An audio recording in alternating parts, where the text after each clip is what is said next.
E sem mais delongas, sem mais pirulice, né? Vamos à palavra do Senhor.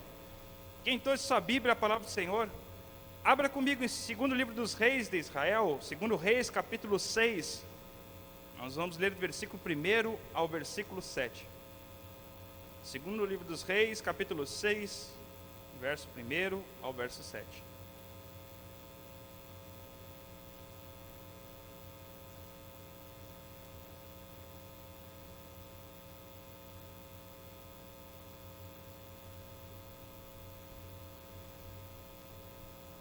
Segundo livro dos reis, capítulo 6, verso 1,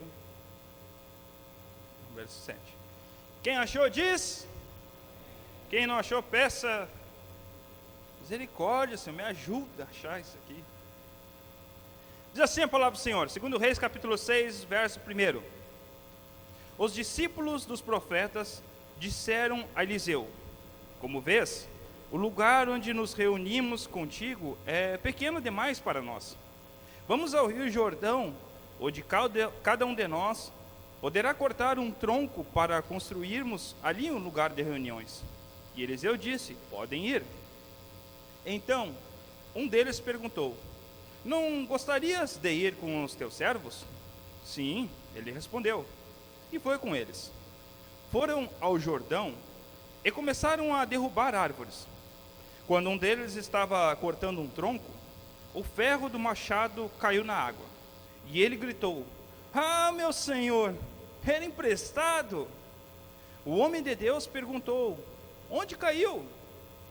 Quando o homem lhe mostrou o lugar, Eliseu cortou um galho e o jogou ali, fazendo o ferro flutuar. Verso 7. E disse: pegue-o. O homem esticou o braço e o pegou. Feche as olhos por mais instante e oramos ao Senhor. Querido e amado Deus, louvamos e exaltamos o teu santo nome mais uma vez neste local. Eu só quero te pedir agora, Senhor, neste momento, que tu me dê força, me dê graça, Senhor, me dê sabedoria para que eu possa ministrar ao teu povo, Senhor. Se eu puder e conseguir transmitir 1/10, uma fração de tudo que tu falaste comigo, Senhor, eu sei que sairei daqui com a missão cumprida, Senhor. Peço, Senhor, que essa palavra possa ser guardada nas tábuas do nosso coração. Sabemos que o dia mau logo está à frente, Senhor. Se possível, nos livre. Mas se não for da tua vontade, que possa transformar esta palavra em mais uma ferramenta, mais uma arma que nós possamos utilizá-la, Senhor, e possamos vencer e combater o bom combate, Senhor. Fique conosco neste momento. É que nós oramos, te pedimos e te agradecemos pelo nome que é sobre todo nome, o nome de Jesus. Quem crê diz: amém, amém. Glória a Deus. Pô, deu fundo, meu Deus, sumiu o fundo. Hoje vai ser só minha palavra, então, só minha voz mesmo. Vai na fé aí mesmo, então. Escuta aí. Vamos então à palavra do Senhor. Nós vemos essa passagem, uma passagem maravilhosa, que eu acho, sobre Eliseu. Essa narrativa, ela traz alguns pontos, algumas características que eu gostaria que a gente refletisse nessa manhã. Primeiramente, vamos para o contexto. Os discípulos dos profetas tiveram uma ótima ideia: construir um local de reunião. Local de reunião fazer, era uma ideia boa ou não é? Claro que era, maravilhosa. Mas aí nós vemos nesse versículo que um deles acaba, no meio do corte das árvores, ele acaba deixando cair o ferro do machado. Meus irmãos, pensa no desespero desse cidadão. Imagina só. Agora pensa nesse desespero, multiplica por 10. Porque naquela época não tinha todas as indústrias, não tinha linha de produção, não tinha metalurgia, não tinha nada. Tudo era no braço. Tudo era feito no sistema doméstico e caseiro. Quem já viu aqueles filmes lá, daquele pessoal forjando martelado e martelado, era mais ou menos isso. Aí tu imagina o quanto que não era para ter um material daqueles. Ter um machado, martelo, seja lá o que for, ferramentas de ferro. Por isso que aquele cidadão, aquele discípulo do profeta ficou tão apavorado, ficou tão nervoso pelaquela situação que ele estava passando. Não era fácil. E engraçado que ele estava fazendo aquilo por um bom propósito. E nisso eu já quero iniciar falando que nesse versículo nós vamos colher 4 ensinamentos nessa passagem. 4 ensinamentos que eu quero trazer para nós nessa manhã, que nós possamos refletir diante do Senhor. E o primeiro deles já é esse. Primeiro ensinamento, eu vou falar: circunstâncias desafiadoras ocorrem também quando você está fazendo a coisa certa. Vou repetir de novo. Circunstâncias desafiadoras ocorrem também quando você está fazendo a coisa certa. E eu repito o início daquele versículo. Os discípulos do profeta, eles não estavam indo para uma festa, não estavam construindo um boteco, era a casa do Senhor. Pensa só, eles estavam lá numa reunião, estavam no local, já estava pequena o espaço, aí tiveram uma excelente ideia: vamos construir o local da reunião. Estavam fazendo tudo certo, fizeram tudo certinho, tudo corretamente. Mas aí, eis que o inesperado ocorre. Eis que a situação, o problema ocorre. Estava tudo certo. Mas eu fico imaginando que naquela época, assim como hoje é, eu fico imaginando que não faltou um para pensar, pelo menos pensar isso. Olhou para aquele lá, o cara, imagina, dando machadada, voou o ferro. Garanto que um olhou para ele assim, já sei, ó, sinto até o cheiro, ó, pecado. Pecado, esse aí, pecador aí. Merecia o que estava passando. Com certeza fez algo errado para Deus, para merecer essa punição. E é o que hoje nós vemos tanto isso. Como a gente vê, às vezes, uma adversidade na vida de alguém, e a primeira coisa que é taxada é: mereceu. Esse que está passando, com certeza ele mereceu, fez algo de errado. Essa que está passando, com certeza, fez algo de errado. E isso não é nem de agora, não é, irmãos? Quem lembra daquela clássica passagem, e um grande exemplo disso é o livro de Jó. É ou não é verdade? Jó fez tudo certinho, tudo corretamente, pianinho. Ele adorava a Deus, ele ofertava, tudo certinho. E aconteceu toda aquela situação na vida de Jó. Lembra o que aconteceu com os amigos dele? Primeiramente eles apoiaram. E depois? Continuaram apoiando? Não. Lá começou a vir, vem a crítica. Apontar o dedo. Mostrando para ele, está errado. Tu fez alguma coisa de errado. Isso não está certo. E é o que acontece. Isso é o que acontece conosco hoje. Eu vejo muito isso acontecendo. Porque o mundo aí, ele é rápido em nos trazer críticas. O mundo hoje, ele é rápido em apontar os erros. E às vezes também nós somos rápidos em identificar erros. E às vezes a gente esquece que tem circunstâncias que são diante do Senhor. Foi o Senhor que proveu aquela situação para que manifestasse o sobrenatural de Deus. O que eu quero dizer para vocês, irmãos, nessa manhã, que eu estou querendo dizer nesse primeiro ensinamento: quem sabe você está iniciando o ano, ou iniciará o ano e chegará a 2022, que ocorrerão situações e circunstâncias que você está fazendo tudo certinho, mas ocorrerão adversidades, ocorrerão dificuldades. Mas não é por isso que você vai questionar, você vai criticar, você vai dizer algo, não. Mantenha-se firme, mantenha-se no propósito do Senhor, que eu tenho certeza que você verá grandes milagres acontecendo em sua vida.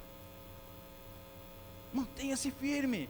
E essa ideia, irmãos, essa ideia não é nem uma ideia de agora. Essa ideia é uma ideia tão antiga, de que sempre tem que ter alguém culpado, sempre tem que ter alguém que deve arcar com as consequências, que até mesmo Jesus teve que combater. Sabia disso? Lá no Evangelho de João, capítulo 9, do verso 1 ao verso 3, Jesus certa vez combate um desses ensinamentos, uma dessas teorias, ideias. É aquela passagem bem conhecida, João capítulo 9, verso 1, verso 3. Certa vez Jesus ele estava passando com os discípulos, eis que ele encontra um cego de nascença. Lembra o que acontece?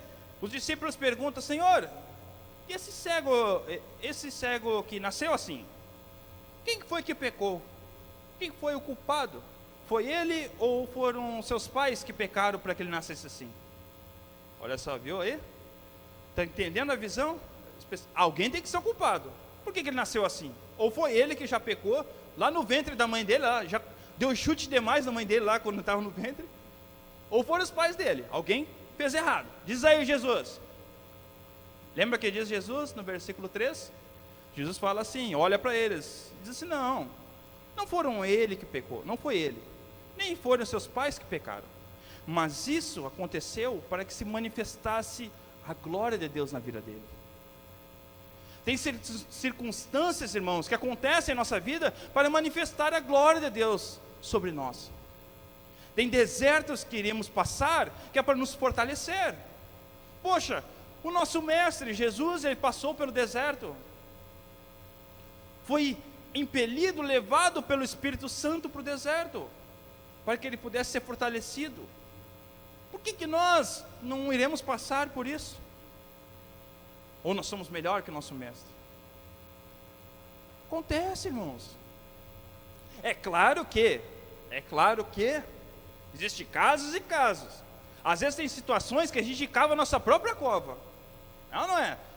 Olha, tem circunstâncias, meu Deus, que eu fico assim, ó, parece que me vem a ira de Sansão sobre mim, porque, meu Deus, sabe, tu vê aquela coisa errada, e a pessoa vai fazendo, e tu faz, sabe, a pessoa pega assim, ó, coloca isso aqui, ó, tá na pontinha, ó, na pontinha, vai cair, aí tu fala, ó, vai cair, não, deixa que eu sei, vai cair, aí cai o negócio, aí a pessoa, meu Deus, caiu, Satanás se manifestou sobre mim. Ai meu Deus, é provação que eu estou passando.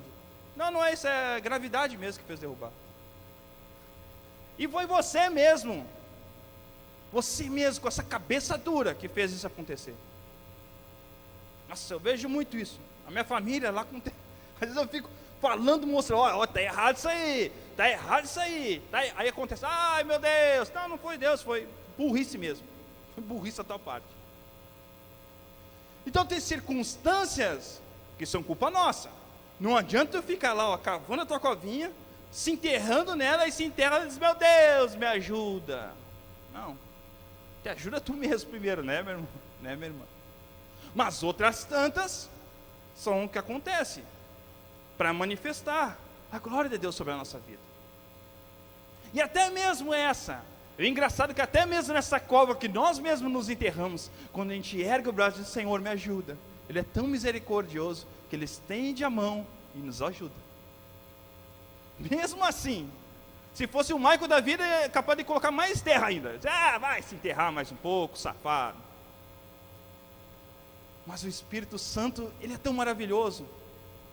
O poder de Deus é tão magnífico, que Ele nos ajuda mesmo assim nessas circunstâncias.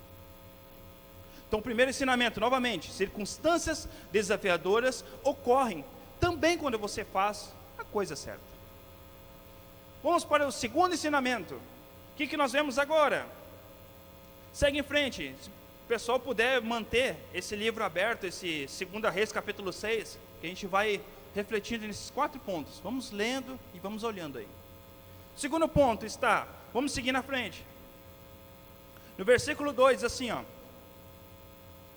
Vamos ao Rio Jordão, onde cada um de nós poderá cortar um tronco para construir ali um lugar de reunião. E olha só o que diz. Eliseu disse, pode ir, vai lá, vai na fé. Mas olha só o verso 3. Então um deles perguntou, não gostaria de ir com os teus servos? Sim, ele respondeu. E no verso 4, e foi com eles. Segundo ensinamento, convide o Espírito Santo para participar de decisões importantes em sua vida. Repetir de novo, convide o Espírito Santo para participar de decisões em sua vida. Quando eu leio e falo isso aí, eu me lembrei do hino da harpa, aquele 515, né? Lembra daquele? Aquele canto, se Cristo comigo vai, eu irei. Ei, arrebentei o ouvido de vocês aí agora. Mas valeu a intenção. O hino 515 da harpa. Então, aonde que nós formos, nós devemos convidar o Espírito Santo. As decisões da nossa vida, devemos pedir para o Espírito Santo estar conosco. Naquele momento, nesse versículo, como um exemplo, a manifestação do Espírito Santo, o poder de Deus estava sobre Eliseu. E quando os profetas convidam Eliseu, como se nós estivéssemos exemplificando, eles estavam convidando o Espírito Santo para estar junto deles. Imagina só, se eles não tivessem convidado Eliseu. Olha isso que ia acontecer. Ia estar lá o machado lá, flutuando lá, nem ia estar flutuando, ia estar dentro d'água lá e já era. O cara pagando dívida. E nós somos assim. Nós somos aquelas pessoas que nem aquele ditado. A gente coloca a carroça na frente dos bois, sabe? Coloca lá na frente. A gente já vai fazendo, tomando decisões, fazendo. É como se fosse nesse exemplo, a gente fala assim, ó, vamos lá fazer tal coisa. Vamos lá cortar a árvore. Já pega o machado, já vai lá e já sai cortando o árvore. Aí quando derruba, cai. Aí tu lembra do Espírito Santo. Ah, me ajuda, Senhor, caiu. Caiu o machado. Mas por que a gente não toma uma decisão antes? E qual que é a decisão? Pedir para o Espírito Santo nos acompanhar. A gente é rápido de tomar decisões. Então, cada decisão importante da sua vida, você convide o Espírito Santo. Diga, Espírito Santo, me ajuda. E aí, vamos lá? Vamos junto? Porque eu sei que se tu estiver comigo, até mesmo pelo vale da sombra da morte, eu não temerei mal algum, porque eu sei que tu estás comigo. É convidar o Espírito Santo para ele estar nos acompanhando, nos mostrando o seu caminho. E até mesmo nas decisões menos importantes, em todas as decisões. Sabe, irmãos, eu fico pensando sobre isso, sobre a questão do Espírito Santo. O Espírito Santo está conosco todos os dias, até a consumação do século, amém? Todos os dias. E Ele está conosco em todo momento, em todas as circunstâncias. Só que às vezes a gente não compartilha com Ele esses momentos.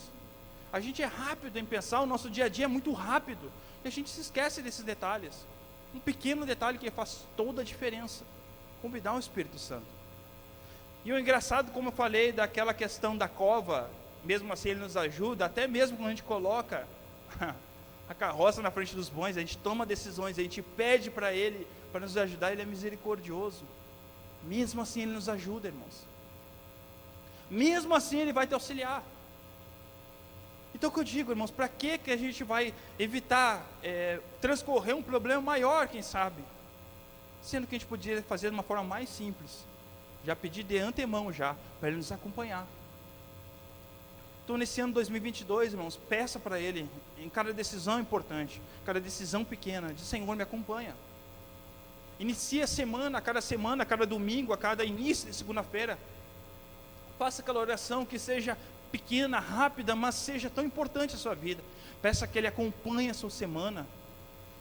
Peça que Ele acompanhe o seu dia a dia, as suas decisões, o seu trabalho, o seu deslocamento, a ida, o retorno, o seu colégio, aonde você estiver, até mesmo os horários de lazer, em qualquer local, em qualquer área. Diz, Espírito Santo, fique comigo, me ajude eu aproveitar este momento, eu maximizar este tempo, e eu me alegrar verdadeiramente contigo e com a situação que eu estou passando.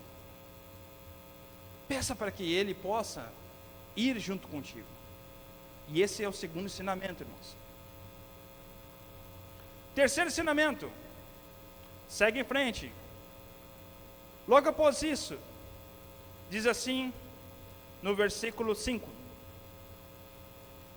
quando um deles estava cortando um tronco, o ferro do machado caiu na água, e ele gritou, ai meu senhor, era emprestado.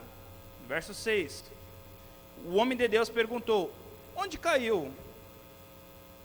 Quando o homem lhe mostrou o lugar, Eliseu cortou um galho e o jogou ali, fazendo o ferro flutuar. Terceira situação, terceiro ensinamento, mostre para Deus aonde está o seu problema. Mostre para Ele, diz, ó Senhor, aqui ó, esse daqui é o problema. Sem firulice, sem situação. O servo, aquele do profeta, ele mostrou a Deus, ó Eliseu, caiu ali, naquele local. Nós somos rápidos em mascarar problema, né? E nós somos tão bons, né? Nós somos fácil de mascarar tudo, até mesmo do nosso cônjuge, do nosso companheiro, da nossa companheira. Mas é Deus, a gente não mascara nada. Deus sabe todas as coisas. E Ele sabe exatamente aonde que é o seu problema, o que deve fazer e qual o resultado que vai acontecer. Mas sabe o que Ele quer? Ele quer ouvir de nós. Ele quer que a gente mostre aonde é que caiu, onde é que é o problema, onde é que é aqui, tá, é aqui é o problema. Mostrar para Ele, por mais que Ele saiba. E às vezes a gente tem tanta vergonha, às vezes, do problema ou de algo que a gente está passando, que até mesmo de Deus a gente quer esconder. Até mesmo de Deus, em nossa oração, a gente fica com aquelas oração, sabe, genérica. Senhor, Tu sabe todas as coisas, Tu sabe dos meus problemas. Não, Deus falou, aonde que está o seu problema? Aonde que está o ferro do machado? Em que parte, que área da sua vida que caiu? Que área da sua vida que foi? Qual região daquele lago que caiu o machado? É isso que Ele quer ver, irmãos. Sem firulice, sem mascarar, sem fazer, fazer show, coisa. Não, mostra para Ele mesmo. Quer ver o exemplo? Lá em 2 Reis capítulo 19, tem um exemplo bem interessante. O rei Ezequias, quando ele sofreu uma afronta do rei da Síria, Senaqueribe, sabe o que acabou acontecendo com ele? Sabe o que aconteceu com Ezequias? Ele viu aquela afronta, ele foi lá diante do Senhor, foi lá no templo, rasgou suas vestes, colocou roupa de saco, pano de luto, foi lá, esse negócio se prostrou diante do Senhor, mostrou, Senhor, olha aqui, olha o que está acontecendo, olha só o que esse rei da Síria está fazendo com o teu povo. Mostrou para ele, olha aqui as cartas que ele mandou. Assim que ele fez. Ele poderia ter feito o quê? O que ele poderia ter feito? Eu fico imaginando. Ele poderia ter armado o exército dele, poderia ter feito um ataque, poderia ter feito tanta coisa. Mas o que ele fez? A primeira coisa, ele quer saber uma coisa? Não tem como. Esse cara está me afrontando, eu vou diante do Senhor, vou mostrar para ele a afronta. E foi assim que ele fez. E foi assim que ele obteve o resultado. Foi assim que ele obteve a resposta dessa oração. E diante do Senhor, mostrar para ele, Senhor, é isso e é aquilo. É mostrar, Deus dos exemplos pequenos e dos exemplos grandes, como esse aí, uma grande afronta que ele estava passando. Mas sabia que tem exemplo pequeno também? Do próprio Eliseu? Tem uma passagem bem curiosa, que eu acho até legal, que está nesse mesmo livro de 2 Reis, no capítulo 2, do verso 23 e 24, um pouquinho atrás, uma passagem de Eliseu. Olha só que engraçado essa passagem.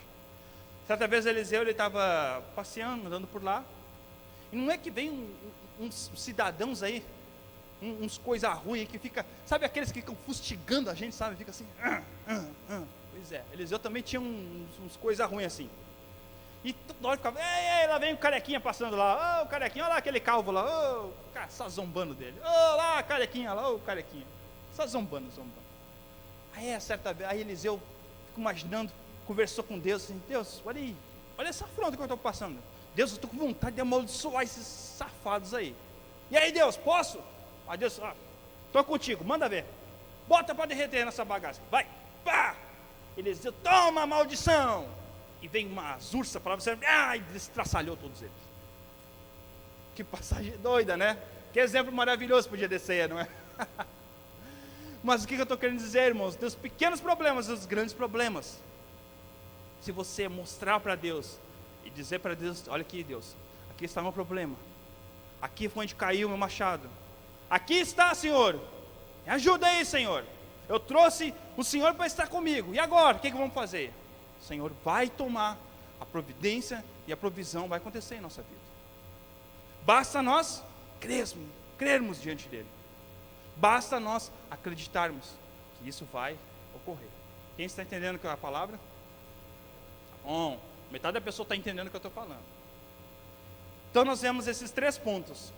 Novamente eu repito, primeiro ponto, circunstâncias desafiadoras ocorrem, até mesmo quando você está fazendo a coisa certa. Não se preocupe, irmãos, vai acontecer. Não estou rogando praga, é a verdade. Prepare-se, o deserto está logo à frente. Se não está, se você já passou, dá glória a Deus e segue em frente, que vai ter outro estágio, outro nível. Aqui, é joguinho, de fase, vai passando o nível. Segundo princípio, segundo ensinamento, convide o Espírito Santo para participar de decisões importantes em sua vida. Terceiro ensinamento, mostre para Deus onde está o seu problema. E agora nós chegamos no quarto e último ensinamento e princípio, que está no final do versículo. Diz assim, no verso 7. Depois que o profeta mostrou para Eliseu onde é que estava o machado, olha o que aconteceu. Ele disse, pegue-o. O machado já estava flutuando, estava lá na água, lá, bonitinho lá. Ó. Aí ele disse, pegue-o. E o homem esticou o braço e o pegou. Quarto ensinamento, então. Apanhe o resultado do sobrenatural. Ah, esse é o melhor. Esse eu quero. Ei, glória a Deus, aqui está o resultado. Ei, já vai sapatear até. É maravilhoso. Quando o machado já está flutuando, a bênção já está ali. Isso é fantástico. Aí tu tira da letra. Vai embora. Essa é a melhor parte. Mas viu só que interessante? O que Eliseu mandou ele fazer? Eliseu mandou ele esticar o braço e ainda pegar. Vai lá, estica o bracinho e pega. Poderia muito bem ter feito flutuar o machado ali na mão dele, não é? Eu sei que vou dizer, mas o pastor Mike está vendo muito filme, eu acho, né? Está vendo o universo Marvel, está achando que é Thor agora isso aí, cara. Mas tem pessoas que podem até não achar, mas pensam como se fosse Thor. Acho que é o Deus do trovão lá do universo Marvel. Porque acontecem circunstâncias, acontecem situações, vem o sobrenatural, vem o milagre, está ali à frente. Falta só um pouquinho. Mas sabe o que ele quer fazer? Ele acha que é Thor. Ah, não, Senhor. Bem, eu quero o final. Eu não quero fazer esforço. Cadê o machado? Ah, não veio? Então não quero. Ah, dá muito trabalho ir até lá. Vai que eu vou até lá e caia na água. E aí, como é que vai ser? Pô, podia dar uma força aqui, né? Já que o senhor fez flutuar até ali, então vem cá, só coloca na minha mão. Que dificuldade tem? Esse último esforço, irmão. Esse último esforço parece ser algo tão simples, mas é isso que às vezes vai fazer tu conquistar uma bênção, aquilo que você tanto almejou, ou você vai deixar aquela bênção flutuar e afundar. Esse último esforço, esse último sacrifício. E esse último sacrifício é muito importante, irmãos. Quer ver como é importante? Eu já estou finalizando a mensagem. Deixa eu dar um exemplo, agora eu quero que a gente abra para que você faça a leitura, para ver como é muito importante. Lá em Daniel, vamos lá abrir a palavra do Senhor, em Daniel capítulo 10, vamos ler o verso 12 e verso 13, para você ver como é importante esse último esforço, irmãos. E é porque é nesse momento que às vezes a gente acaba perdendo. Porque eu entendo, irmãos, que às vezes tem circunstâncias em nossa vida que a gente pede, busca o Senhor, está diante do Senhor e parece que demora.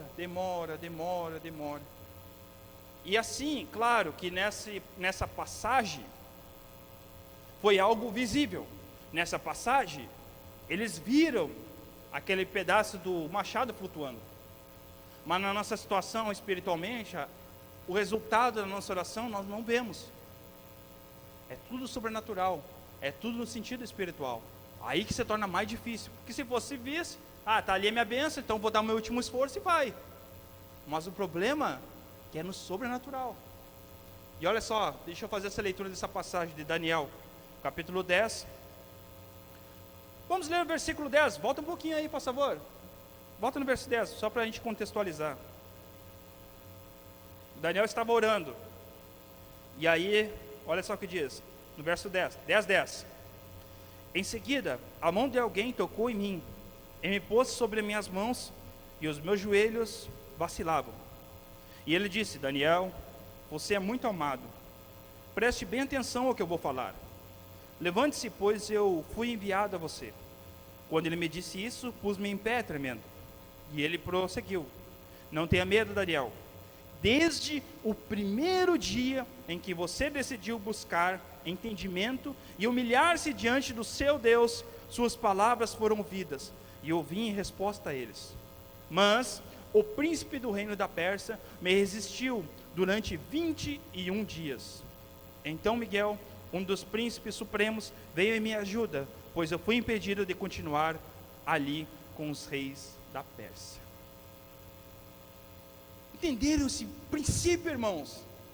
No primeiro dia de Daniel, no primeiro dia da sua oração, a sua resposta veio. Contextualizando e dando um exemplo, nesse que a gente leu de Eliseu, é como se Daniel tivesse mostrado para Deus, ali está, ali caiu o machado. E no primeiro dia o machado já flutuou. Mas ele teve que demorar 20 dias, teve que fazer um esforço de 20 dias, até ele esticar o braço dele e receber a sua bênção. 20 dias. Qual que será que deve ser o resultado, o esforço final, para que aquilo que nós estamos tanto buscando, pode acontecer sobre nós? Não desanime, irmãos. Não desanime no último instante, no último momento. Pode estar demorando, mas vai acontecer. Pode estar demorando, mas está ali à frente, o teu machado flutuando. Ali. Olhe com os olhos da fé. Diga, Senhor, está logo à frente.